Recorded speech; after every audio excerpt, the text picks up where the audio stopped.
Kender I kærligheden? Selvfølgelig gør I det. Kærlighed er så mange slags.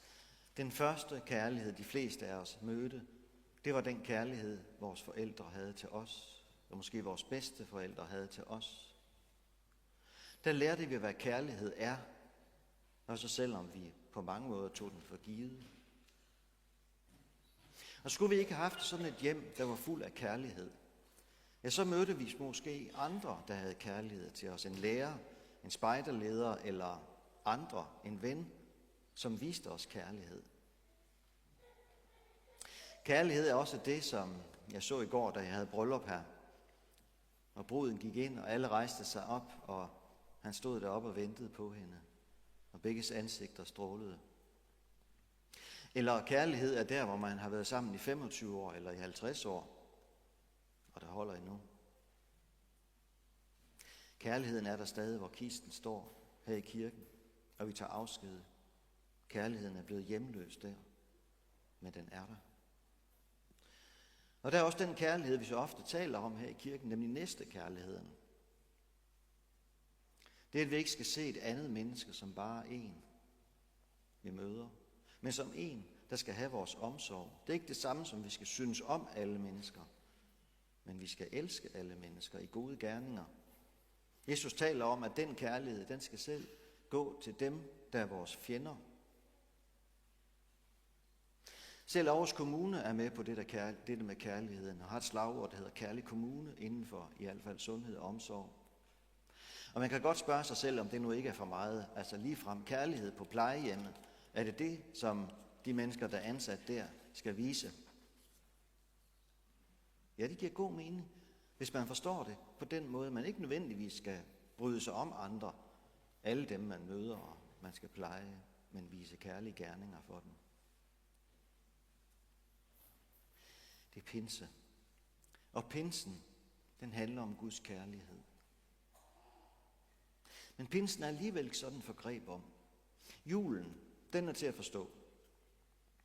Altså, den berører noget menneskeligt. Det mest menneskelige, man næsten kan tænke sig. Et barn, der fødes, ligesom lille Alba, der er blevet født og nu skal døbes. Og så alligevel er julen langt mere. Og komplet uforståelig, fordi Gud blev et menneske. Påsken er også en fortælling, som vi kan relatere til, for den berører også noget menneskeligt og noget, vi kender. For vi kender lidelsen, og vi kender døden.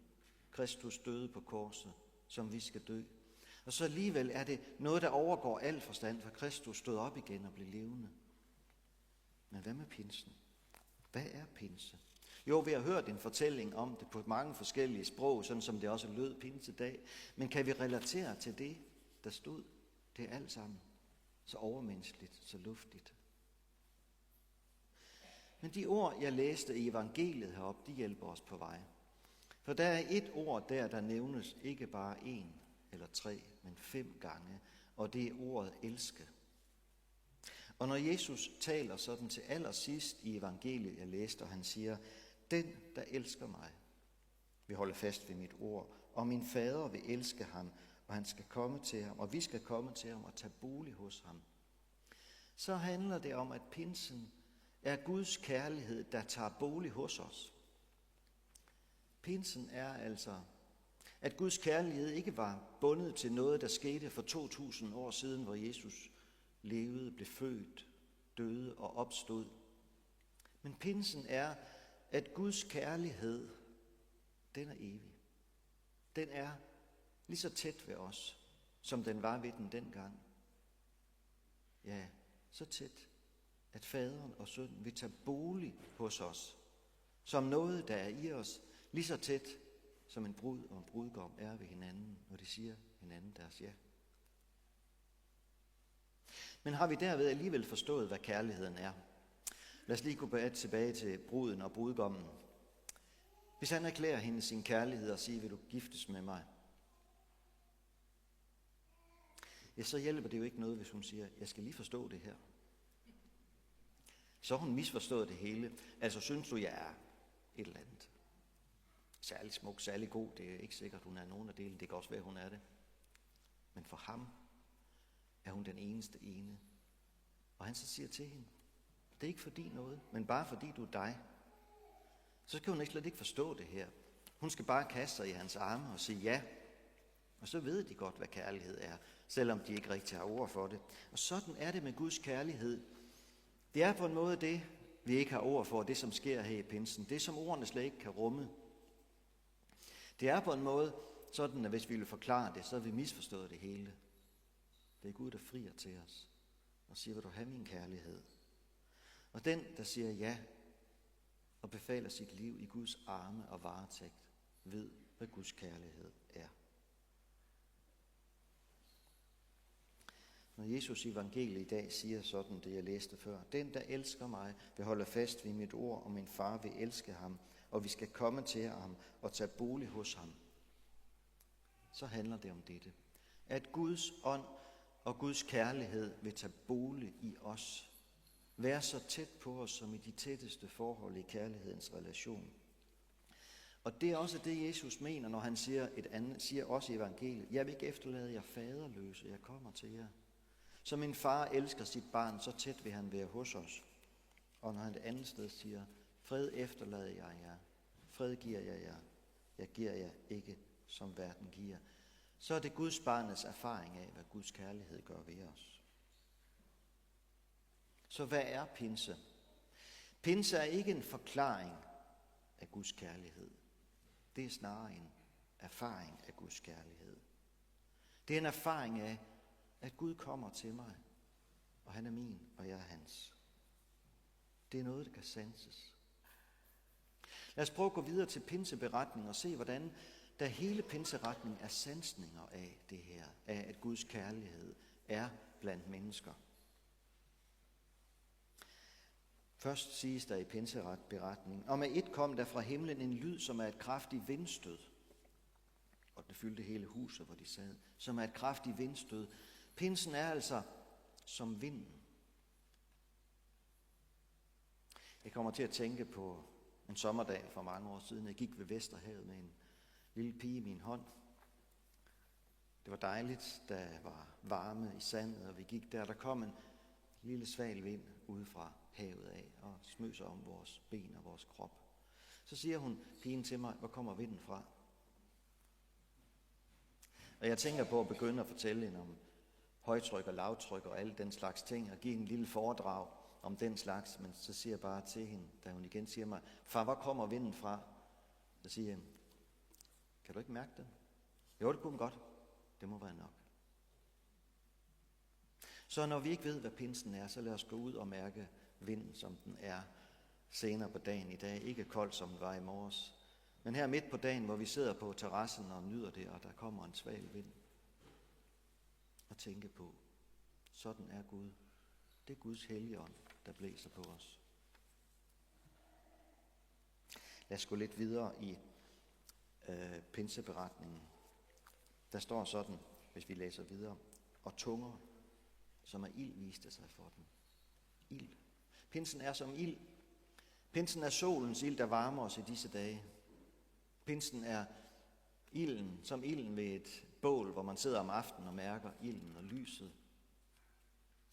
Så når vi i eftermiddag sidder der ved eftermiddagskaffen eller ved aftensmaden og mærker solens stråler på os, så lad os tænke os på det der. Den ild har Gud tændt.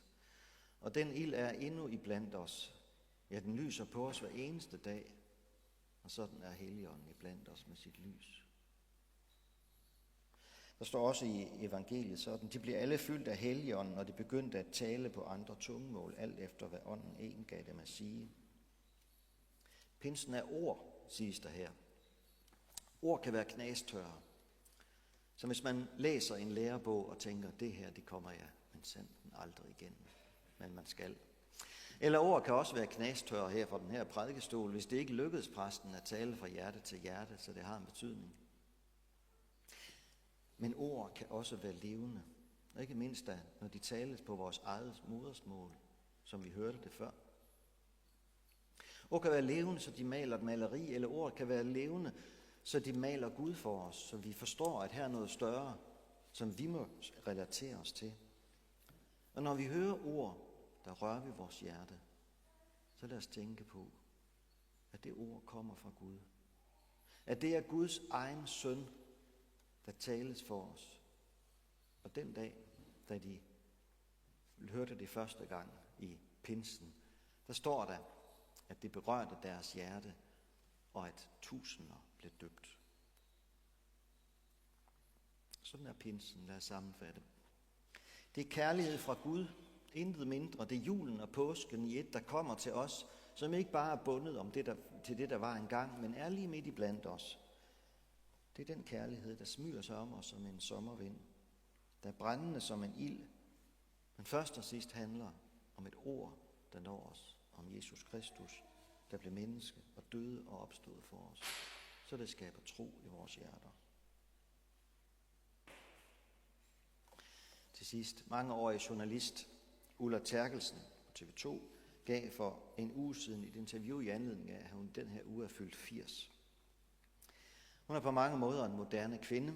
Hun arbejder stadig, trods sin høje alder. Selv siger hun sådan, jeg har været tæt på tidens puls i 80 år. I de 80 år, jeg har levet. Og hun har virkelig levet livet rundt omkring mange steder i verden.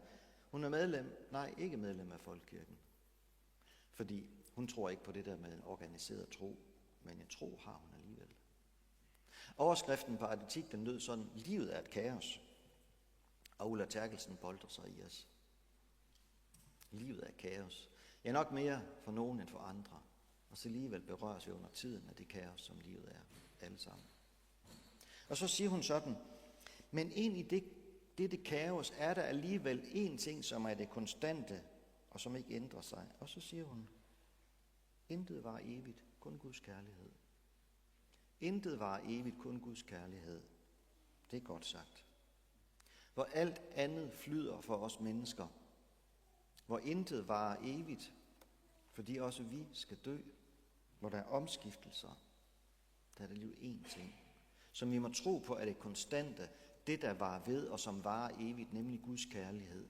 Det var den kærlighed, vi fik, da vi blev døbt, og som vi i dag rækker videre til Alba, der skal døbes. Det er den kærlighed, som bliver hos os, fordi Guds hellige ånd ikke er bundet til det, der skete dengang, men er midt i blandt os. Så lad livet bare røre ved det kaos, der også er i det, og lad verden være et kaos, som der på mange måder er nu. For ind i det hele er der én ting, der var evigt. Det er den kærlighed, som Helligånden viser os. Amen. Lov, tak og evig ære være dig. Du var Far, Søn og Helligånd, du som